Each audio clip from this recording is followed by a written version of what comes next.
frictions here, I can bring up a stool for him to rest his hands on so that he would be in this position. Do you all see what I mean by that? Okay.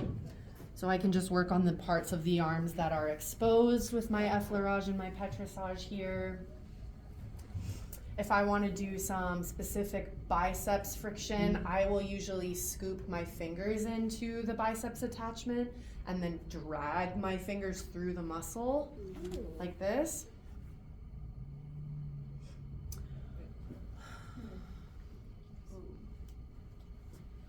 That looks like it feels really good. So directing against the bicep. These ones, and then this one is just bracing so that I don't do that, you know. However, I can also do that. I can bring his arm off to the side, and I'm gonna get a little more lotion for this check.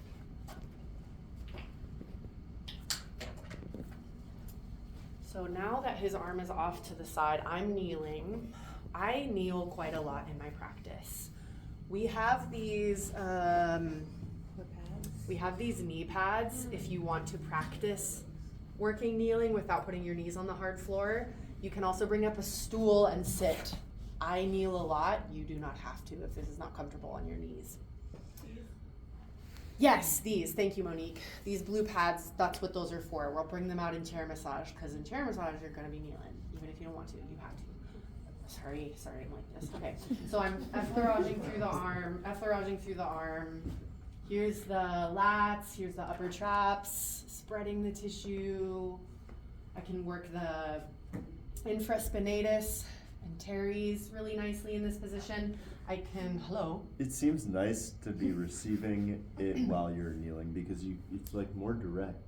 The vectors, it seems like. That's why I want to be sitting or kneeling. If I'm up here, I just don't have the same approach. So I want to make sure that I'm lined up to work this way. I can also scoop my hand underneath his arm and underneath his shoulder and get some access to the chest. I've talked with him about this beforehand. If we're gonna work here, I'm not gonna sneak up on him and suddenly be working on his chest. Jack, we talked a little, we didn't, but like we did in this world. We talked a little bit about working on the chest. I'm gonna slide this hand just underneath the clavicle here, okay? Toward the sternum. So even if I'm working on somebody with significant breast tissue here, I can follow this landmark of the clavicle to slide my hand towards the sternum and then sink my fingers into subclavius, into the superior fibers of the pecs.